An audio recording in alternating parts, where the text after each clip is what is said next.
प्यारे बच्चों, आज मैं आपको कक्षा 12 हिंदी की पुस्तिका आरोह का तीसरी कविता, जिसका शीर्षक है कविता के बहाने, इसका अर्थ समझाऊंगी।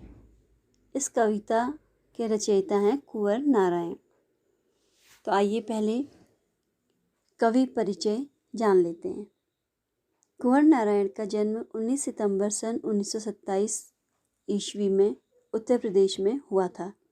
इनकी प्रमुख रचनाएं हैं चक्रव्यूह, परिवेश, हम तुम, अपने सामने, कोई दूसरा नहीं, इन दिनों, काव्य संग्रह है, आत्मजयी, ये इनका प्रबंध काव्य है, आकारों के आसपास कहानी संग्रह है, आज और आज से पहले, समीक्षा है, मेरे साक्षात्कार, ये इनका एक सामान्य लेख है। प्रमुख पुरस्कार: कुंवर नारायण जी को साहित्य अकादमी पुरस्कार, कुमारन आशान पुरस्कार, व्यास सम्मान, प्रेमचंद पुरस्कार, लोहिया सम्मान, कबीर सम्मान और ज्ञानपीठ पुरस्कार जैसे पुरस्कारों से सम्मानित किया गया। इनकी मृत्यु 15 नवंबर 2017 को नई दिल्ली में हुई थी। कुंवर नारायण की काव्य भाषा में परंपरागत छंद का आग्रह न होकर भी एक आंतरिक लय और गति है जो उसे काव्यात्मक गीतिमयता प्रदान करती है। और ये जो हैं यथार्थवादी रचनाकार रहे हैं। इनकी कविताओं में वर्तमान जीवन के यथार्थ की मार्मिक अभिव्यक्ति हुई है। आधुनिक नगरी जीवन में व्याप्त तनाव, घृणा, विसंगति, द्वंद्व, असंतोष, अविश्वास, विद्वेष, शंका, घुटन, अवसाद, संत्रास आदि को इनकी रचनाओं में सहजता से अनुभव किया जा सकता है। तो आइए जानते हैं इनकी कविता के विषय में, जिसका शीर्षक है कविता के बहाने। कविता जो है कवि की कल्पना की उड़ान है।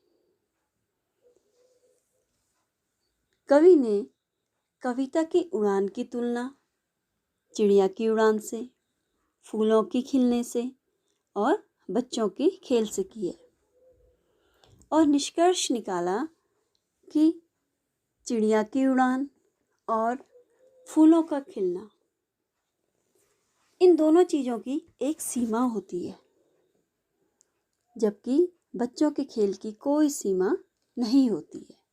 तो इसलिए बच्चों के खेल और कविता की उड़ान को इन्होंने समान पाया। तो आइए देखें कविता के बहाने। कविता एक उड़ान है चिड़िया के बहाने, कविता की उड़ान भला चिड़िया क्या जाने, बाहर भीतर इस घर उस घर, कविता के पंख लगा उड़ने के माने, चिड़िया क्या जाने।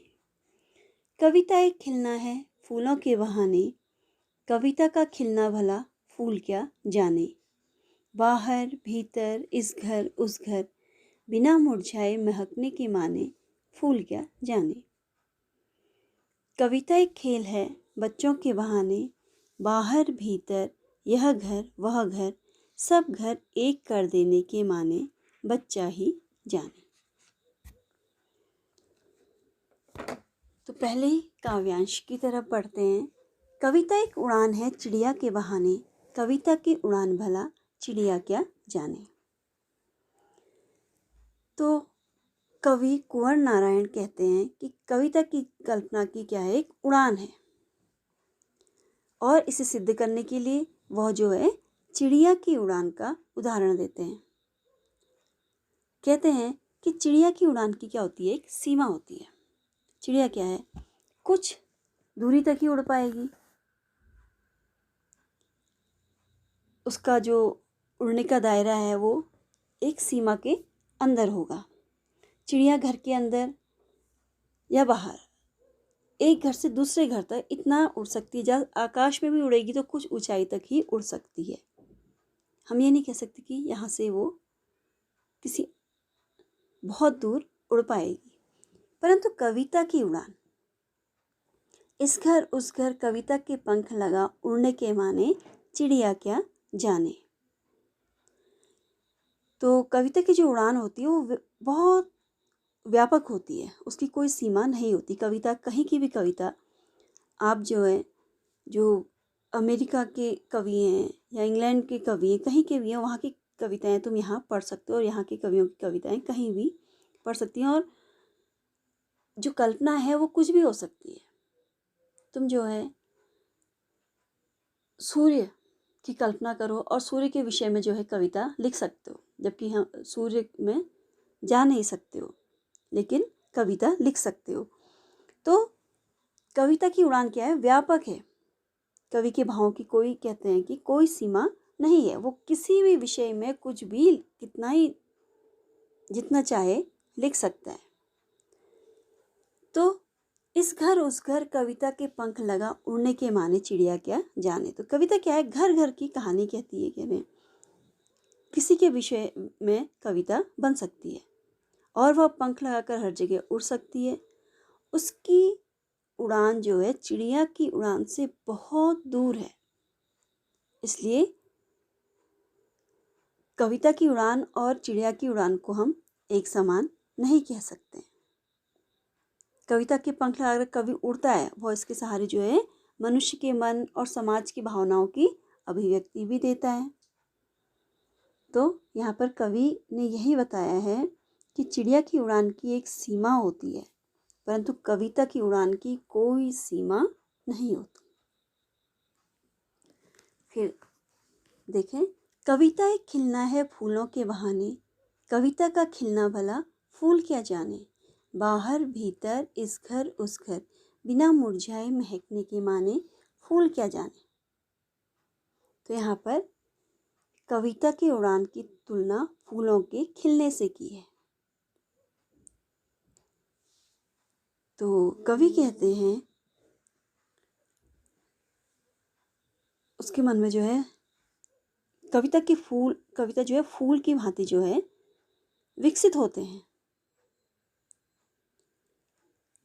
परंतु कह रहे हैं फूल से कविता की तुलना नहीं की जा सकती है। क्यों? क्योंकि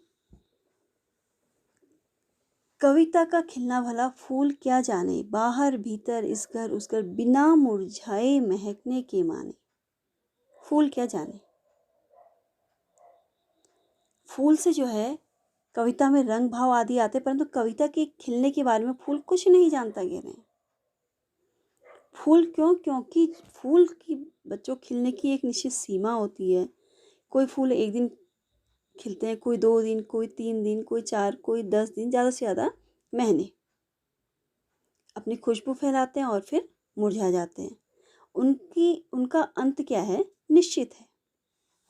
वे घर के अंदर बाहर एक घर से दूसरे घर में अपनी सुगंध फैलाते हैं, जरूर फैलाते हैं, परंतु क्या होता है एकदम से बिना मुरझाए महकने के माने फूल क्या जाने, वो जो है जल्दी मुरझाते हैं और समाप्त हो जाते हैं। लेकिन कविता क्या है, बिना मुरझाए लंबे समय तक लोगों के मन में व्याप्त रहती है। कबीरदास जी हैं, काफ़ी पुराने समय के हैं, आज भी तुम उनके दोहे पढ़ोगे तो तुम्हें लगेगा कि हाँ भाई ये जो है अभी एकदम ताजगी से भरे हुए हैं और उनसे कुछ सीख मिल रही है। तो इस बात को जो है फूल नहीं समझ पाता है। तो कवि का आशय ये है कि फूल के खिलने और मुरझाने की एक सीमा होती है, परंतु कविता की कोई सीमा नहीं होती। उसका महत्व क्या है, फूल से अधिक है। अब अंतिम अंश में आइए। कविता एक खेल है बच्चों के बहाने, बाहर भीतर यह घर वह घर, सब घर एक कर देने के माने बच्चा ही जाने। अब यहाँ पर कविता की उड़ान की तुलना बच्चों की खेल से की है। तो कवि कहते हैं कि बच्चों के खेल के समान जो है कविता है। कविता एक खेल है बच्चों के बहाने। जिस प्रकार बच्चे कहीं भी बाहर भीतर यह घर वह घर, सब घर एक कर देने के माने बच्चा ही जाने। तो जिस प्रकार बच्चे कहीं भी किसी भी तरीके से खेलने लगते हैं, बच्चे ये नहीं देखते कि ये उसका घर है या किसी और का घर है। उसी प्रकार कवि के लिए कविता भी शब्दों का एक खेल है। वह भी बच्चों के खेल की तरह कहीं भी किसी भी समय किसी भी स्थान पर लिखी जा सकती है। और किसी भी समय जो है कवि अपने भावों को व्यक्त कर सकता है और कविता बना सकता है। जिस प्रकार कभी भी बच्चा ये भी नहीं देखता कि अभी सुबह हो रही है नहीं खेलूं, या अभी रात का समय हो, किसी भी समय खेल लेता है, कहीं भी खेल लेता है। वह ये भी नहीं देखता कि मेरा घर है या किसी अन्य का घर है। तो बच्चों के लिए क्या होते हैं, सभी घर क्या होते हैं, एक समान होते हैं। वे खेलने के समय अपने पराये किसी में भेदभाव नहीं करते। तो इस तरह कवि जो है अपने शब्दों से संसार के मनोभावों को रूप प्रदान करता है और बच्चों की तरह बेपरवाह है। कविता पर कह रहे हैं कि कोई भी बंधन जो है लागू नहीं होता है। कविता क्या होती है, सर्वव्यापक होती है। इसमें ये बच्चों के कवि ने यही निष्कर्ष निकाला कि ये सर्वव्यापक होती है। इसमें जो होती है एक रचनात्मक ऊर्जा होती है कुछ करने की, और बच्चों के खेल के समान होती है। जिस प्रकार बच्चा जो है सभी घरों को एक समान करने के बहाने जानता है, उसी प्रकार कविता भी है। कोई भेदभाव कविता में नहीं होता है। कोई भी किसी भी धर्म जाति किस का व्यक्ति इसको पढ़ सकता है। उसी प्रकार बच्चों के भी खेल होते हैं, वो कोई भेदभाव बच्चे नहीं देखते हैं, कभी भी किसी के साथ भी जो है खेलने लगते हैं। तो ये थी कविता और उसका अर्थ। आशा करती हूँ आप लोगों को समझ में आ गया होगा। धन्यवाद।